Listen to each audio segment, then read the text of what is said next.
Hello everyone, it's Lel and Happy New Year! The year has just started and for the first video of the channel, I wanted to talk about Star Twinkle Precure, the movie. You guys know I love Star Twinkle and I was really expecting this movie. And I think that one of the things that made me very excited about this was the whole planning of the movie because of the Constellation dresses, the trailers, the website, the song, everything felt kind of poetic and beautiful. And I thought, whoa, this is going to make us cry, this is going to make us emotional. And usually, I tend not to be very excited for movies because I think that lately, the Precure movies, they haven't been the best, but they have been good. They have been enjoyable, but they haven't been super. Well, let's just start by saying that I was very impressed with the whole introduction scene with the girls fighting in space. They were fighting against Notoreis and Tenjo. That fighting scene was awesome. It was quick, it was simple, but it was awesome. It introduced each girl and each of their own fighting styles.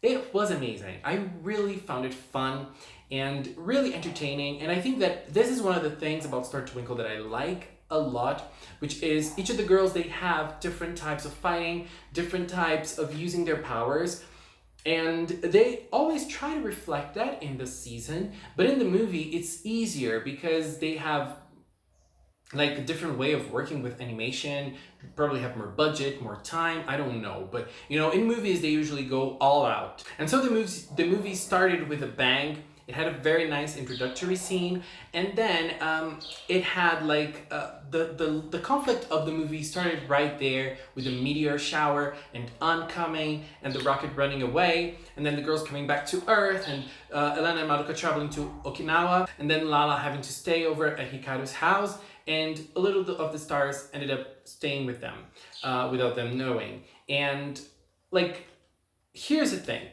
This movie was heavily focused on Lala. Lala Kirimyuki was the star of this movie. We had a lot of Hikaru as well, but I feel like Lala, she gets the screen time, almost every time she gets the screen time for her. Because I think that she, from the 5 characters, she is the one that's able to create the most conflict with her actions. If we pick Hikaru, if we pick Madoka and Elena, they are very non-confrontational. They're very, they usually don't, they don't confront things very much, and they don't create scenarios in which conflicts can arise. And Lala, she has a very different personality, and she is a type of character that usually shows her bad sides a lot. She's not afraid of showing that. And Yuni's also another type of character that's not able to lead because she is always herself. She's always out of trouble. She creates trouble and she jumps right out of it. And so Lala's the one. Lala is the one. And in this movie, it was not different. Right at the start, we had a scene in which Death Star felt threatened and it had lots of spikes, and Hikaru was able to calm it down. While Lala, she was afraid, she was scared of what that could have been. Lala's an alien. She knows about the police of the universe, and she knows that there are criminals all around the universe and lots of different types of creatures around the universe that can be dangerous. Hikaru, she has a very lighthearted way of looking into the world, of looking into things, and obviously she does not take those things into account. She does not care about those things at all. She just wants to be friends with everyone. She just wants to enjoy everything about space she can. So every single experience for Hikaru is an adventure, and she's not afraid to jump right into them. And that's what she did, and she used she was very calm, she was very nurturing at that moment, and then that little star ended up getting that feeling towards Hikaru. That star understood Hikaru's feelings, and it grew to like Hikaru a little better because of that. And then they started nurturing that star with Lala not really understanding much of it. But ultimately, they started traveling around places, and then they went to Okinawa, where the girls were, Elena and Madoka. And when they went there, I feel like that that's when the conflict actually started, because like that scene in which the girls were traveling from spot to spot, and Hikaru was like leading the star from spot to spot, and Lala couldn't do that. And when Lala wasn't able to do that, she felt that it was personal. She felt that it was an attack to her character. And that is so human. That is such a, she's not human, but it is such a human thing to do. Such a human thing to feel. Like, Hikaru can do that, I can't. Why? Why do you like Hikaru? Why do you travel with her but not with me? Why can't I lead the traveling? And so that made her nurture some kind of bad feelings with inside her. And then she ended up lashing onto the little star, and the little star ran away, and the girls had to go after it. And so, like, I feel like this is why Lala is so important to this movie. She is able to create, and conflict arises with her actions. But obviously, it's Lala we're talking about. Lala, at the end of the day, she is someone who cannot deal with feelings very well. She's been using AI for everything, and so feelings are a complicated matter for her. But after the time she spent with Hikaru and the other girls, she started knowing to deal with them a little better. And so that scene in which she went on to rescue the little star, and she sang for it to calm down, and then they went back together, and that little star started understanding Lala's actions a little better and started nurturing feelings for Lala as well. There's nothing for me to say. Like, that is such a great way of showing Lala's character. You show the bad and you show the good, and then you show how a character can go from one point to another and still be cohesive and still be believable, because that's who she is. That's who we've been presented since the start of Star Twinkle. Lala's not perfect. Lala is not a character who always has the best interests in her mind. She is conflicted with lots of things, and she gets confused. She doesn't know how to act. She doesn't know how to deal with feelings. And look at what she did. That was so incredible. And one of the things I really liked, like, she was worried because, like, aliens cannot appear on Earth. And that was like one of her concerns. But the other concern was that when she told the little thingy, you can meet people that are not Hikaru, that are not like Hikaru. She was worried that that little thing could be in danger, because Hikaru is fine, like Hikaru, big heart. But you don't know about other people. And so that for me is something like that made me really impressed about the whole thing, about the whole scenario, because I felt like that is a very nice way of writing her character. I really liked it. And then the star got presented to the other girls. We had lots of cute scenes between Elena and Madoka and Fua as well. I loved the scene in which they get Fua back. It was so cute. The Shiza scene with them making the Shiza face. Oh my god. And another thing that was very interesting about this was the fact that Uni was not present. And that's something I've been saying a lot in Star Twinkle. Uni wasn't present for this part. And she was running away from N. And this makes a lot of sense inside the character that was built for Uni and who she is, and she being a cat and everything. She being a fugitive as well, because she's a thief, like she's a criminal. That's very nice. I really liked that. And so we had more bonding scenes between Lala and Yuma, the name they gave it. The girls, and actually Hikaru singing the song, which is very important for the plot, singing the song like with lyrics for Lala, and Yuma getting feelings from this specific song, which is also going to be very important for the movie, and bonding, and you can see that Lala is actually nurturing lots of feelings of love for Yuma. She is really taking care of it and protecting it, having fun with it as well. Why not? And so they traveled lots of beautiful places in the world. Those scenes were impressively beautiful, and they warm our hearts. I just loved it.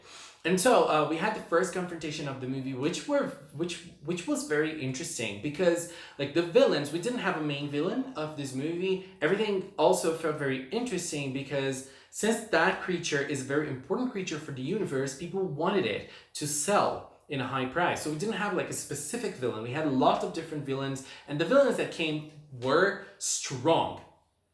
And that is something that's very interesting because we know like a little bit of the universe inside Star Twinkle, the Star Twinkle main story.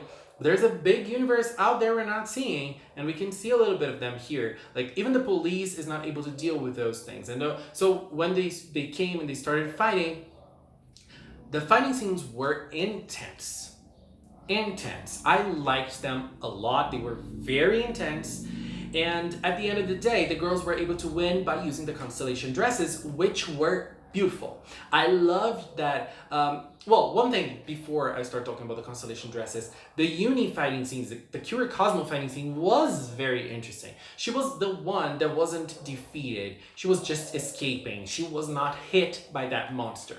And she had a technique on top of her mind, but it didn't work out. But it was very interesting because that's the way she fights. She always uses her brains, and she's always thinking about something. I love that. And at the end, they were able to win because of the Constellation dresses. There was a big explanation for that, except for Fua cheering on them, which with the Miracle Lights, which is also very important for this movie. This is not just a random item that appeared; it's part of the story. Also, very, very impressive. And so, like, they were able to win, and then I feel like that's when the big conflict is going to start. And I feel like that is another scene that was impressive, that was super. So An was able to get all of the fugitives, all of the villains, and then they were going to go to space jail. I don't know, and. At that scene, she started talking about taking Yuma together with her because she's going to grow and she's going to become a planet later on.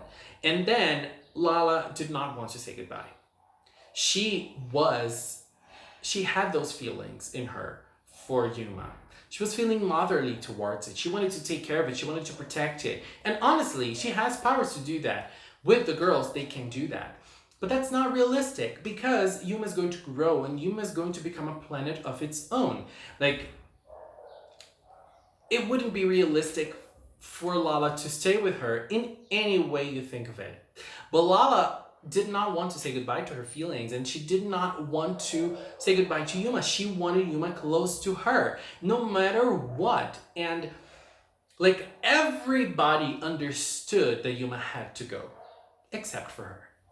And again, another great, like a great way of showing that she was the one that needed to lead this movie. Because that is just like, even Hikaru understood it. Hikaru was very sad. But when Lala looked at Hikaru for support and Hikaru was not there to support her in her ideas, that hit very hard. But you know, like, as I said, like, Lala's way of thinking is not realistic at all. It would never work, but it's understandable that she would think that way. And so, like, the biggest conflict of the movie started with Yuma turning into a dark planet. And because Yuma is very susceptible to feelings around it. And that fire villain captured it, and you know there were lots of negative feelings around it, and also Lala's desperation, like by calling her, it ended up fueling Yuma, and it became like that big dark planet. And obviously that's not what Yuma wanted to be. That's not what Yuma wanted to become when it's older, when it actually becomes a planet. And then the girls go to space and they start fighting there. My favorite fighting scene, one of my favorite powers in Precure was in this movie, and it was when Soleil was able to use the Scorpio pen and the Scorpio Constellation dress, and she attacked with her hair. I was so crazy about it. You know, her hair started growing like big scorpion tail and it started destroying everything. I was like, girl, work that. I was so like I freaked out so much with that scene. You guys have no idea. It was so nice. It was so nice. And then Madoka as well with the I don't even remember the Sagittarius pen. I think she used the Capricorn pen. I don't remember the one she used for the second time. I think it was the Sagittarius one. She used it, and then the arrow became a star, and it went spinning, destroying like lots of different starships. Cool. And then we had Cosmo using all of her different forms as well. The Jiminy one was fine. I was happy. It was very quick, but it was fine. I was very happy with her using my sign. And then we had the Aquarius Uni creating that path so that Lala and Hikaru could go to that planet. And I think that, again, it's what makes the most sense inside the movie, and it worked perfectly. That scene was beautiful with Cancer and Pisces Pan, and that they went like swimming and gliding over that path of water. Beautiful. Beautiful. And when they got there, Yuma's planet was in complete despair. And the girls, they didn't really know what to do. They didn't really know how to help it. But they had feelings inside it, and they had feelings inside them, and they wanted to convey those feelings. And so I feel like that's when the best scene of the movie, like this movie had so many great scenes, but that's when the best scene comes. Because they found a common path with Yuma, which was that song, and then they started singing it so it could calm Yuma down. And they did it in such a pure way. It was so beautiful. And Yuma has a very distinctive voice, and we can't understand what it's saying, but it has a very distinctive voice, and we can see that when it's communicating, it's clear. And the girls were noticing that it was communicating with them. And so they started singing more, and we had that beautiful transformation scene in the water. I just couldn't. I just couldn't deal with that. It was impressive. It was impressive and beautiful. And, you know, I feel like that was the big moment of the movie. The girls singing for Yuma, all the 5 of them. Because with the power of the song, and Fua made a very nice comment, and Fua said, "This is the Precure song." That was so cute. Fua was so cute in this movie. She was so precious in this movie. And so when like the girls were able to sing and to translate their feelings into this song, and the feelings were all there for Yuma. Yuma understood it, and the planet was purified. And so like Yuma isn't a planet yet, but it was able to create an illusion of the planet it wants to be in the future. And so the girls, like when the girls defeated the bad planet, the beautiful illusionary planet came up, and we had a fateful encounter between a big Yuma with Hikaru and Lala. That scene, I can't, like, that was very emotional, and I feel like the movie created such a beautiful way, and it created it in such a beautiful way, and it was so beautifully crafted, and it culminated into that moment. It was so precious. You know, the way this movie created the characters and dealt with their emotions, impressive. Really impressive. And like when Yuma appeared, like full body Yuma, with elements from Hikaru and elements from Lala, I don't even think I have much to say. Like the 2 girls that raised it, they gave their emotions, that protected it, and had great times with it. Impressive. Beautiful. I loved it. And so the movie ended with Yuma giving a pen to Lala, and Lala saying that pen is probably the coordinations to her planet when it's born.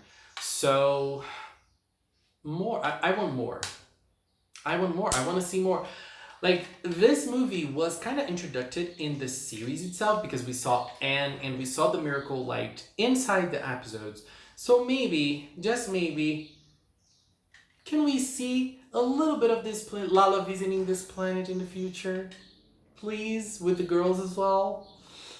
At the end of Star Twinkle, can't we see that? We deserve it.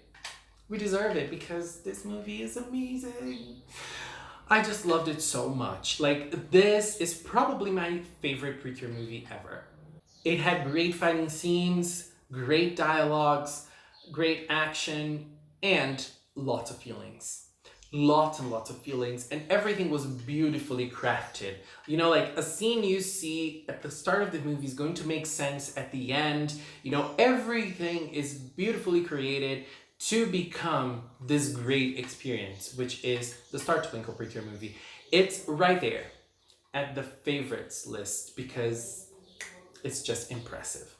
Anyways, I know this video is long. I couldn't be more concise than I was. So I just want to say thank you very much if you're still watching this. Thank you very much for keeping up with me. I hope you liked this, and I hope you liked the movie as much as I did. Please leave a comment with your opinions on it. Please like this video and subscribe to the channel if you are not already. Thank you so much for watching, and until next time. Bye bye.